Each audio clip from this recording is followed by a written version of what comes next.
Diodos para aplicações especiais, tá? Algumas considerações aí a respeito dos diodos eu já fiz, né? Já expliquei, mas vou dar uma retomada, só para a gente poder ampliar um pouquinho a nossa forma de ver. Nem todos os diodos são diodos retificadores, vocês já sabem disso, né? A gente tem o diodo Zener como um diodo de aplicação especial.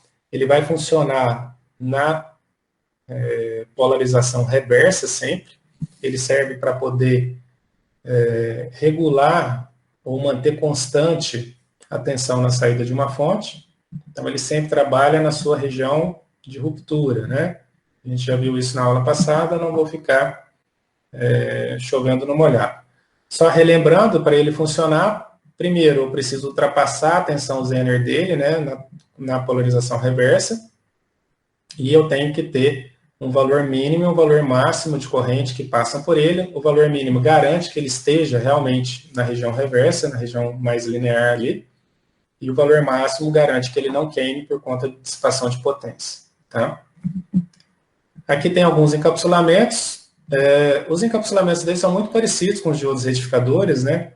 Mas tem uma característica normalmente que a gente encontra, que eles são transparentes. É muito legal. Às vezes você vê um Zener, ele não é preto com uma linha prateada, normalmente ele tem um corpo transparente e ele tem uma linha preta indicando quem é o catodo. Então aqui seria o anodo, né? E aqui seria o meu catodo. E no corpo dele, às vezes vem escrito qual é a tensão de operação que ele está trabalhando, tá? Então, dependendo do tipo de fabricante e do código dele, a gente consegue ver a tensão escrita no próprio corpo dele, tá? Aqui tem outros encapsulamentos, né? Um encapsulamento um pouquinho diferente. E aqui é para você montar em SMD, né? O símbolo a gente já viu, ele é um diodo normal com... Você pode encontrar de duas formas. Pode encontrar com um Zzinho aqui, né? Ou com um Z na diagonal aqui, tá? Então, são dois símbolos que a gente pode encontrar um Z. Aqui as aplicações, eu já expliquei também, né? Esse aqui era um quadrador de forma de onda, não vou fazer muita alarde hoje, não. O LED, a gente também já falou sobre ele, né? Então, o LED, ele é o Light Emitter Diode, ou diodo emissor de luz. Ele é um diodo projetado para emitir luz quando ele estiver polarizado diretamente, tá? Normalmente, né, como é que a gente identifica o catodo e o anodo, né? O terminal maior, quando ele está inteiro, né? O terminal maior é o anodo, o terminal menor é o catodo. Se ele não estiver inteiro, se os dois estiverem do mesmo tamanho, e eu preciso ver. Então, eu olho dentro, né, do meu encapsulamento, eu vejo que esse pedaço aqui, ó, que tá mais, né, que tem mais área, ele é o catodo, aquele que tem menos área aqui, ele é o anodo, e aí eu consigo, através disso, identificar os terminais dele. Ou pode, se você não souber de jeito nenhum, você coloca lá ele no multímetro e mede na parte, né, de identificação de diodos ali, ou de continuidade, e do lado que ele conduzir, você já sabe quem que é o anodo, quem que é o catodo. Uma outra aplicação de LED, eu não sei se vocês pararam para pensar sobre isso, mas são dos displays, né? Cada um desses segmentos aqui é um LED, tá? E como é que a gente normalmente vê os displays, né? Os displays, ele tem esse encapsulamento, tem os terminais aqui embaixo, e como eles têm, se a gente contar, né, tem aqui 1, 2, 3, 4, 5, 6, 7 segmentos e mais o ponto, que seria o 8º LED, tá? Então, a gente fala de display de 7 segmentos, que são os que formam os números, mas normalmente ele tem também 8 LEDs, né? Que ele tem o LEDzinho do ponto, caso eu queira fazer essa indicação em uma operação matemática. Então, eu tenho dois tipos de displays. A gente chama do display que a gente tem de catodo comum, tá? E o display de anodo comum. Qual que é a diferença entre eles? Aqui eu estou mostrando um display de anodo comum. Tá? A gente vê que ele vai ter um dos terminais colocando em curto todos os anodos dos segmentos. Então, para eu acender um segmento, o que eu tenho que fazer? Eu tenho que colocar uma tensão positiva em todos os anodos e em cada um dos catodos, ou nos catodos que eu quiser acender, eu coloco um nível lógico baixo. ou 0 volt, tá? Então, ele vai ter uma lógica reversa, né? Ao invés dele acender com nível lógico alto, ele vai acender com nível lógico baixo. Por quê? Na hora que eu coloco 0 volt aqui, se o nível lógico alto é de 5 volts, vamos pegar só aquele pedacinho ali, né? Vamos imaginar que todos esses aqui não existam nesse momento, então eu tenho 5 volts aplicados aqui, com 0 volts vai passar uma corrente, porque vai polarizar esse diodo meu diretamente. Na hora que ele polariza diretamente, ele acende. Esse resistor, ele vai limitar a passagem de corrente para não queimar o meu LED, e aí aquele segmento se acende. Então, conforme a combinação que eu coloco aqui, nos pinos, né, A, B, C, D, E, F, G, e vocês aprenderam a fazer isso lá na eletrônica digital, né, uma tabela verdade, para você poder converter, por exemplo, uma palavra binária para uma palavra que vai atuar no display, né? Vocês fazem uma tabela verdade, faz um circuito, e aí a partir do valor binário que você coloca na entrada, ele já gera 8 saídas correspondentes àquele valor que eu preciso acender no display. E aí ele vai colocando 0 volts aqui nos segmentos correspondentes para poder formar, por exemplo, o 0 aceso no meu display. Lembrando que, se for anodo comum, eu tenho que colocar 0 volt, né? Ou seja, a saída ativa, o LED ativo, ele é ativo em nível lógico baixo, então é uma lógica reversa, tá? E se for de catodo comum, é o contrário, eu não tenho o desenho aqui para mostrar para vocês, tá? Mas o que seria? Eu deixaria cada uma dessas entradas aqui abertas, tá? Elas não estariam interligadas, e eu interligaria todos os catodos, né? Depois do resistor. Na verdade, esse resistor pode ser até antes, né? Pode ser antes ou depois, que seja.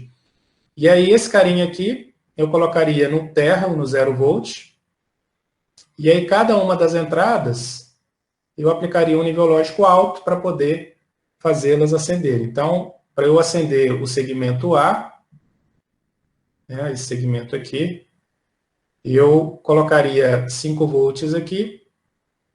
Esses 5 volts colocaria esse diodo daqui para cá, polarizar diretamente, porque do outro lado eu teria 0, né?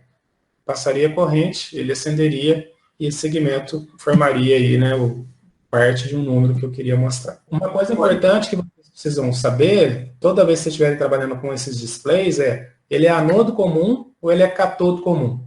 Para a gente poder saber se eles acendem em nível lógico alto ou em nível lógico baixo. É só essa a grande preocupação que a gente precisa ter. E dá uma olhada no manual do fabricante, porque normalmente esses displays não vêm com esses resistores aqui. Se eles não vierem com esse resistor, você tem que colocar externamente para evitar que ele se queime. Tá? Vamos imaginar que eu tenha aqui um que seja anodo comum, catodo comum. Imaginar que isso aqui esteja ligado no terra. E eu não coloco um resistor e ligue isso aqui direto na saída de uma porta lógica. Tá? Vamos imaginar que seja uma porta inversora aqui. E isso aqui segue o baile, né? Eu teria um outro circuito aqui, digital, que eu precisaria pegar esse, né? Eu só estou querendo ver esse valor, não é a minha saída final. Isso aqui tem alguma coisa que vem depois. Então, imagina, quando eu coloco 5 volts aqui, quando aparece 5 volts aqui, esse carinha ele vai conduzir o LED, ele tem uma tensão em torno de 2 volts, né? Que vai ficar em cima dele. Então, na verdade, não tem como eu aplicar 5 e ficar 2. Eu vou aplicar 5, na hora que ele chegar em cima do diodo aqui, que ele vai ficar com 2, essa tensão necessariamente vai cair para 2 volts. Tá? Não tem como eu manter em paralelo duas tensões diferentes. Esse é o próprio conceito de tensão em paralelo. Né? Os componentes em paralelo possuem a mesma tensão. Quem vai mandar vai ser o LED. Então, ele vai reduzir essa tensão para 2 volts. Quer dizer que nessa entrada aqui, eu vou ter 2 volts como nível lógico alto. Provavelmente eu vou prejudicar o funcionamento desse circuito, se eu estou esperando que o mínimo nível lógico alto aqui seja na faixa de 3.4, 3.5 volts. Tá? Então, além de você comprometer a saída do seu circuito, você está forçando muito a corrente que essa porta está fornecendo. Talvez você não queime o display, mas provavelmente você está forçando demais, você pode queimar essa saída ou forçá-la a ponto de diminuir a vida útil do componente. Mas o mais importante é, se tiver alguma coisa depois aqui, você já acabou com a lógica de sinal que vai continuar dentro do seu circuito. Tá? Então, são coisas que são importantes, né? O Proteus, por exemplo, ele aceita qualquer coisa, não vai sair fumaça no Proteus, até poderia, né? Teria até uma sugestão dos programadores lá de colocar uma fumacinha quando você fizesse alguma coisa errada, mas como é que a gente faz o cálculo dessa corrente ou deste resistor, né? A corrente que vai passar em cada um dos segmentos, então a corrente do segmento, a gente pode colocar um circuito equivalente dessa maneira aqui, supondo que quando ele está aceso ele tem 5 volts, a gente coloca a tensão de saída aqui, qualquer que seja, se for um nível lógico alto de TTL, é 5, né? Então seria 5, por exemplo, menos 2 volts dividido por este valor desse resistor. Na verdade, o resistor, ele não está projetado, é o que eu vou projetar. Então, o que eu vou fazer? Eu vou colocar o resistor aqui, eu vou pegar este valor de corrente e colocar no denominador no lugar dele. E essa corrente vai se variar entre 10 a 50 miliamperes, conforme o display que eu estiver trabalhando, tá? E o brilho que eu gostaria de ter. Então, se o seu display vai ficar, por exemplo, num ambiente que vai ficar com muito sol e tudo, ele precisa estar com uma corrente mais alta para a pessoa enxergar que ele está aceso, porque às vezes o ambiente externo, a luz é tão grande que você não enxerga que o display está aceso. Então, você vai projetar a corrente conforme a utilização também, tá? E a tensão em cima do LED, né? A gente tem em torno de 2 volts, dependendo da cor dele também, isso aí você tem que olhar no manual, mas se você colocar 2 volts ali, tá bem tranquilo, né, de você estar trabalhando, tá? Então é mais ou menos assim que a gente projeta esse resistor. Aqui tem algumas aplicações, né? Por exemplo, isso aqui eu já tinha mencionado, a gente já até brincou com isso na sala, para a gente saber a polaridade, né, de uma fonte, onde está o positivo e o negativo, né? Cada hora um vai acender. Aqui é para você fazer um teste de continuidade, então você coloca 2 saídas aqui, num protoboard lá, por exemplo, se você tiver numa trilha que esteja em curto, né, você está testando, né, se realmente está conectado, isso aqui vai fechar o circuito, o LED vai acender. Então, toda vez que o LED acender, é porque está com continuidade. O multímetro que a gente tem na sala, ele emite um som. Mas você pode fazer, se você quiser, um teste de continuidade próprio, né? Pega uma bateriazinha de 9 volts, um resistor adequado, um LEDzinho, coloca 2 terminais e vai testar o seu protoboard aí em casa, sem precisar de ficar ter um multímetro para isso também. Aqui é para você saber se o sinal de tensão alternada está presente ou não. Quando tiver um sinal de tensão alternada, esse LED vai acender, mesmo ele acendendo só num dos semiciclos, ele vai ter um valor médio aí, né, de luminosidade para poder mostrar que tem um valor de corrente alternada presente, né, quando você... se acabar, aí o LED apaga, tá? Então, às vezes você quer detectar se a sua tensão na rede está funcionando ou não. Esse resistor tem que ser projetado adequadamente para não passar uma corrente maior do que ele pode suportar. E eu preciso desse diodo aqui porque a tensão reversa dele, a gente já viu que é muito baixa. Uma outra coisa normalmente, essa configuração aqui ela não é muito utilizada para tensões altas de entrada, porque força muito esse resistor, eu tenho uma queda de tensão muito grande aqui, uma dissipação de potência muito grande e gera calor, tá? Normalmente a gente substitui essa configuração por uma configuração desse tipo aqui, ó, onde eu coloco um capacitor no lugar do resistor. É o mesmo circuito, tá? Eu coloco esse diodo aqui para poder fazer com que ele aguentar a tensão reversa. Mas ao invés de eu colocar um resistor, eu coloco um capacitor, de maneira que o capacitor, pela reatância capacitiva dele, ele é que faz a diminuição da tensão para não queimar o diodo, tá? Então, eu vou projetar ele adequadamente, que tem uma reatância capacitiva tal que quando eu aplico um sinal numa determinada frequência, a maior parte da tensão fica em cima do capacitor e só o restante vai ficar em cima do diodo, ou seja, ele vai trabalhar com uma tensão, né, em cima, em torno de 2 volts mesmo, que é o que ele precisa. E o que a gente vai ver aqui? Primeiro, se esse circuito estiver funcionando, se esse fusível, né, tiver a tensão presente aqui, o diodo ele vai estar aceso. Das duas, uma, ou quando acaba a tensão de entrada ele apaga, ou quando o fusível queima e ele apaga também. Então eu posso saber se o fusível está queimado ou se o sinal de tensão na rede está presente ou não também. Tá? Uma outra maneira de fazer é em paralelo com o fusível, eu tenho um circuito aqui adicional que ele só vai acender. Na verdade, aqui o LED apaga quando o fusível estiver queimado. Aqui o LED acende quando o fusível estiver queimado. É só vocês analisarem que enquanto tiver passagem de corrente aqui, nenhum desses diodos está polarizado, não tem corrente vindo nesse circuito.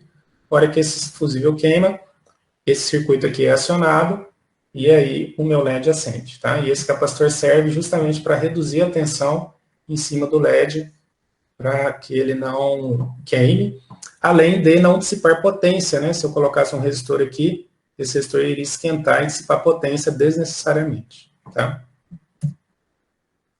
Fotodiodo. Fotodiodo é o inverso do meu LED, né? O LED, a partir de uma corrente, ele emite luz. O fotodiodo, a partir de luz, ele emite uma corrente, tá? Então, como é que ele faz? A energia luminosa, ela chega numa junção PN, e aí, a partir da absorção da energia dos fótons, ela gera elétrons que fazem com que a condução de corrente aconteça. Quanto mais intensa for a luz, maior será a corrente reversa no diodo e, portanto, você consegue ter uma proporção aí de detecção, né? Para você saber se tem luz ou não e a quantidade de luz que está sendo inserida. Esse diodo, normalmente, ele não é fechado, ele tem uma janela que deixa passar luz, tá? Para que a junção receba essa luz. E é o que eu já falei, né? Quanto maior a intensidade luminosa, maior o número de portadores minoritários e maior vai ser a corrente reversa. Ah, uma coisa importante, ele trabalha normalmente no sentido reverso. No sentido direto, você teria de colocar uma fonte externa, né? Para poder polarizar ele mesmo, se você tivesse uma fonte externa mais e menos, ele já conduziria corrente no sentido direto. Aí a gente coloca ele no sentido reverso, onde ele não conduz corrente, quando tiver luz, ele passa a conduzir corrente, tá? O símbolo dele é igualzinho de um diodo comum, né? Muito parecido com o do LED, a gente só inverte aqui as setinhas, indicando que a luz está chegando e não saindo nele. O encapsulamento dele é transparente, do mesmo jeito que o LED, mas assim, no caso dele é transparente mesmo, né? Normalmente não tem nem cor, para ele poder aproveitar qualquer comprimento de onda da luz que estiver incidindo nele, tá? O circuito típico, ele está polarizado reversamente, e aí, enquanto não tiver luz, essa corrente que está circulando aqui, ó, como ele não está polarizado diretamente, né? É como se ele tivesse desconectado, a corrente é zero. E aí, quando eu incido luz, ele começa a conduzir no sentido reverso, e aí, através dessa condução, eu sei que tem luz presente no meu circuito, tá? Então, por exemplo, vamos imaginar que esse resistor aqui esteja sendo medida a tensão em cima dele. Então, eu sei que toda vez que tiver tensão em cima desse resistor, tem luz no circuito. Toda vez que não tiver tensão, não tem luz. E essa tensão pode ser a entrada de uma porta lógica, e aí eu vou determinar, se não tiver luz no circuito, é nível zero, se tiver luz no circuito, é nível lógico alto. Dá para você fazer sensor. Então, o que você vai fazer? Você vai colocar, por exemplo, um LED ou um laser apontado para ele.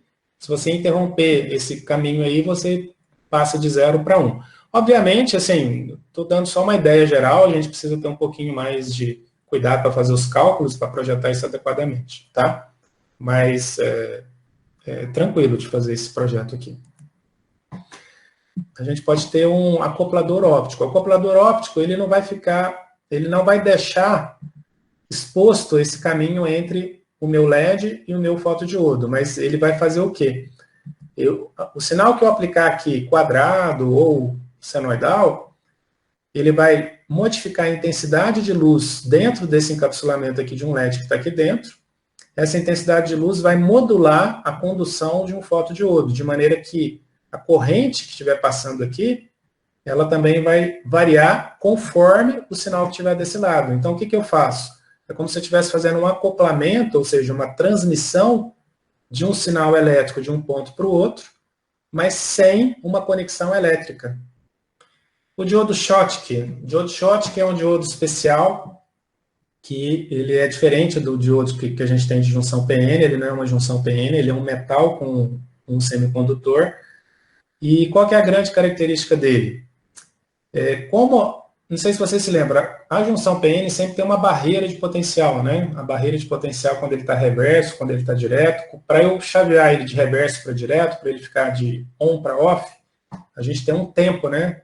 Não sei se vocês se lembram que eu falei, o tempo de recombinação lá dos portadores, que faz com que atrase um pouquinho.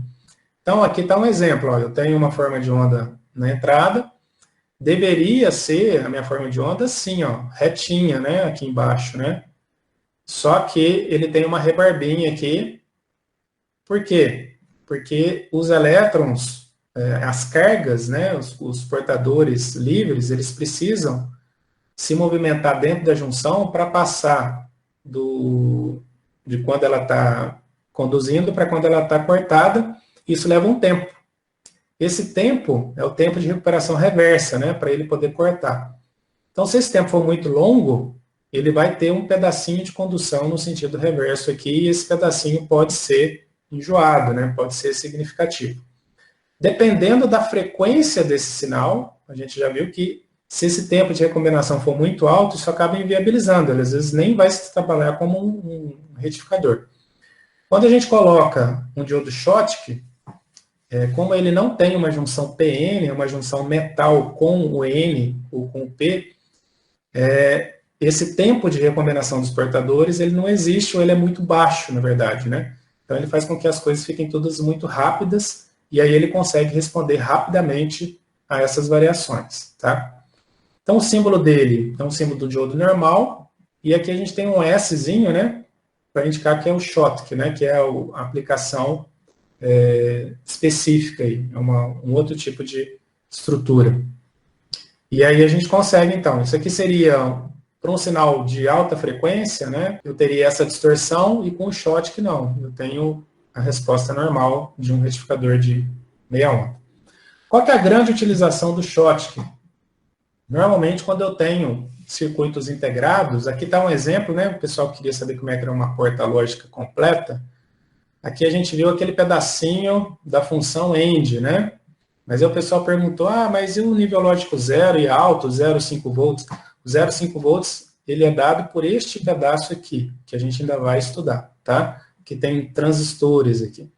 Mas aqui eu teria basicamente a lógica do componente e aqui eu teria o circuito de adequação do sinal para poder colocar na minha saída 0,5 volts. Mas o que é importante aqui é que todos os componentes têm esse símbolozinho com esse S, indicando que o tipo de construção dele segue a construção da estrutura do diodo Schottky, para que ele seja rápido, tá?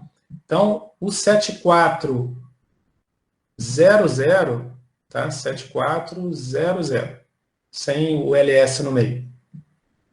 Ele tem os diodos normais e os transistores normais, junção PN, tranquilo. O 74LS00 indica que ele é feito com a tecnologia Schottky, de maneira que ele vai ser muito mais rápido e as transições de condução para corte vão ter valores, os tempos de chaveamento muito menores do que as portas normais e, portanto, podem ser utilizados em aplicações de altíssima velocidade, caso você necessite. Tá? Então, não sei se vocês repararam, mas o CI que vocês recebem, além do código 7400, ele pode ter umas letrinhas. Essas letrinhas indicam o tipo de estrutura de componente que ele tem interno. Tá? No caso dos LS, eles são com uma estrutura rápida. Tá? Finalmente, um último exemplo aí, né, de aplicação é o varactor. O que é o varactor? É um diodo com uma capacitância que varia, né? Eu preciso, às vezes, de um capacitor variável para poder fazer a sintonia de canais de rádio, de televisão. Então, você está aí com o seu celular, você está escutando uma rádio, né? Hoje o povo quase não escuta rádio, mas se você colocar aí o seu fone de ouvido e ligar o rádio dele, você vai conseguir pegar todas as rádios de Poços. Para eu conseguir sintonizar cada uma dessas rádios, eu preciso de uma estrutura de capacitor com indutor, e cada frequência dessas rádios é um tipo de ajuste que eu tenho que fazer para poder sintonizar. Esse que é a palavra, é a sintonia do meu circuito, ela é feita através de uma estrutura de indutor com capacitor. Tá? O indutor, normalmente, é um negócio que, para eu variar a indutância, eu preciso variar tamanho, preciso mexer nele fisicamente. O capacitor também, né? Para eu poder mudar a capacitância, às vezes eu tenho que aproximar ou afastar as placas, e durante muito tempo isso era utilizado dessa maneira, a sintonia dos rádios, tá? Mas com a chegada da eletrônica, essa sintonia ela passou a ser feita pelo capacitor, e ao invés de ser um capacitor mesmo, um capacitor projetado aí com duas plaquinhas e tudo, ela é feita através de um diodo.